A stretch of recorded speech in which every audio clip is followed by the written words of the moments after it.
this may be a big mistake. I am at Goose Creek State Park. I am in eastern North Carolina, so I'm off east of Washington, North Carolina, along the Pamlico River. I'm in an area of lowland hardwood marsh.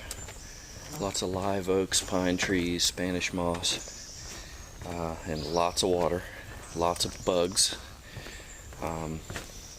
So the mistake part about it is it's upper 70s and about 100% humidity, just shy of that probably, and there's rain everywhere, and I'm really not prepared for that. I don't have my backpack, I don't have any stuff. I just decided, we came out here yesterday, checked out a couple little sites. I decided to get up early this morning and try to hike everything here, like the whole perimeter, so it's probably going to be about 7 miles or so.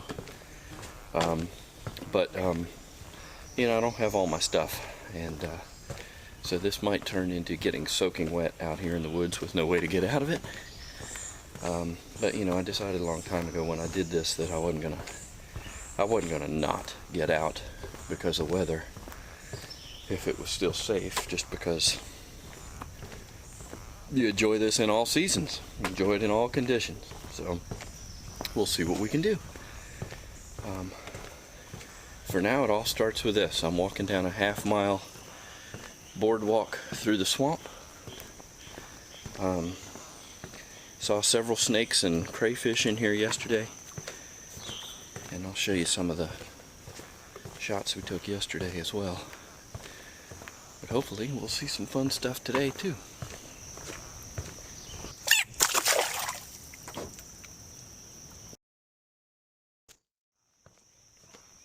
So this whole area used to be woodland like what I was just walking through.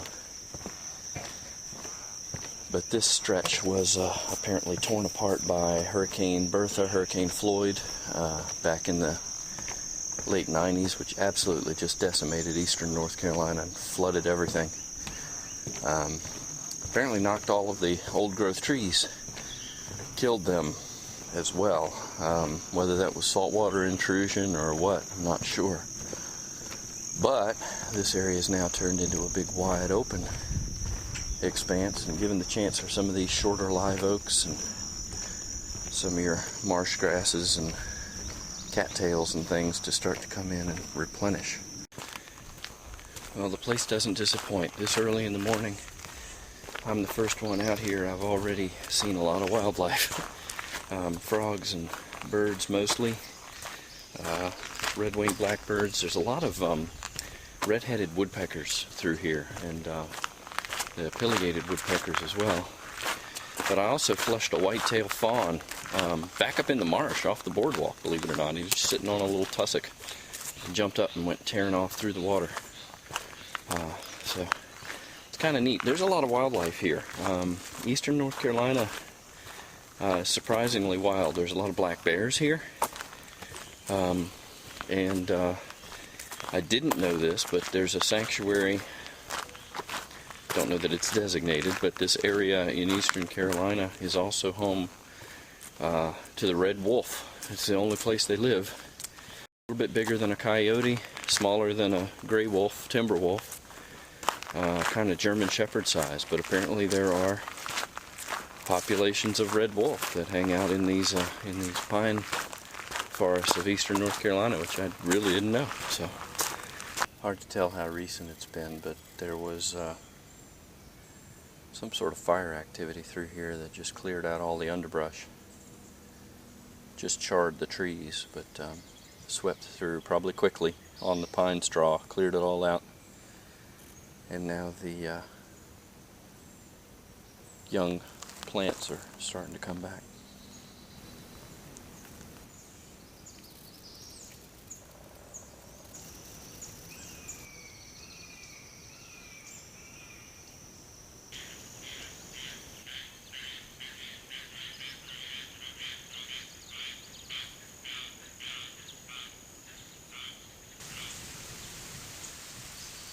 This is the actual Goose Creek for which the park is named.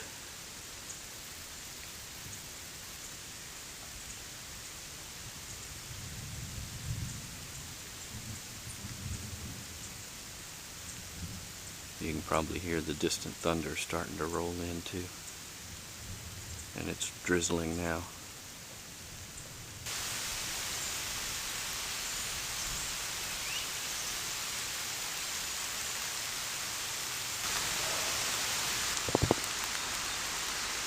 I'm not sure whose eggs these are, and whether they came out of that hole or something's dragging them back into it.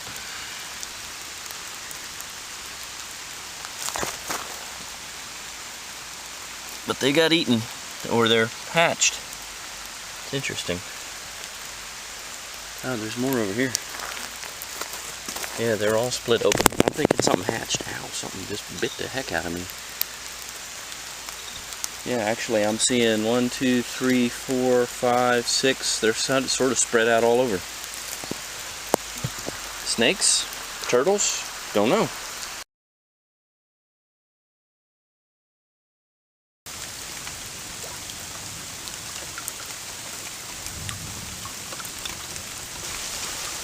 Well, that was a downpour. As I said, I suspected that might happen, and I am unprepared, so as a result I am wet.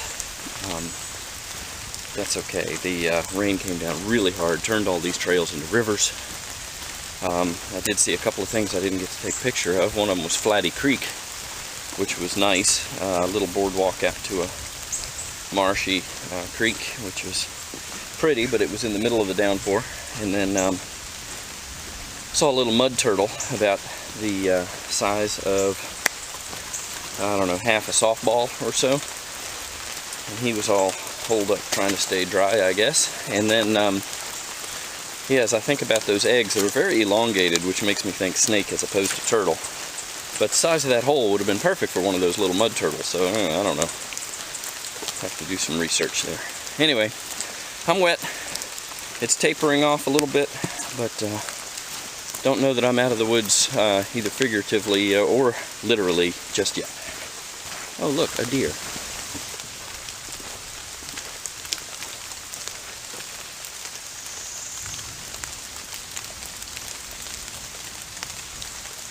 Hi there.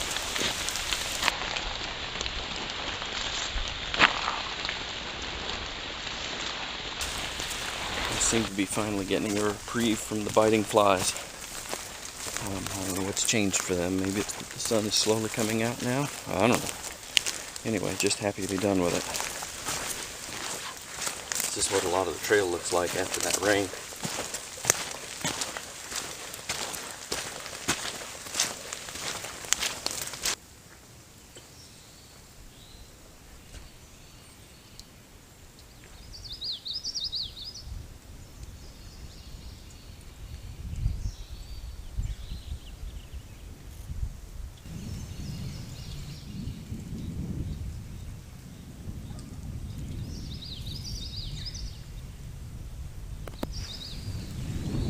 So this is Mallard Creek, and I can't help but linger because I want to get out here where the breeze is blowing. The flies are getting me, and I'm covered with bug spray, but the flies are still buzzing around and finding, like, you know, the one weak spot that's not covered.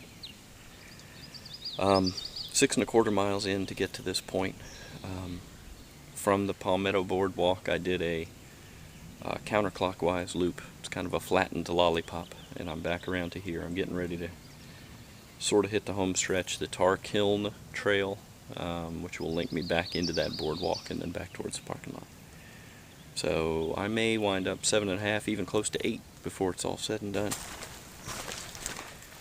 By the way, I literally don't believe I have ever seen so many frogs in my life as on these trails. You know, it might be the rain, it might be the persistent puddles, but I mean, they literally scatter out of your way as you walk down the path, jumping to both sides. And it's everything from these little teeny tiny things about the size of a dime to leopard frogs and bullfrogs. It's just amazing how many of them there are out here. Yep, flies again, back in the woods. Here they come. That part is not so much fun.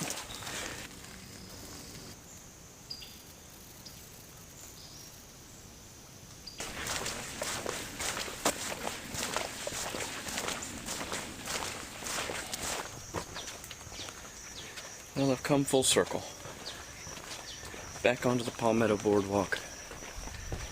And I just flushed the same fawn that I did coming out. He was sitting in the same spot. I wish I had anticipated that. And there was actually two of them, one a little further back in the woods.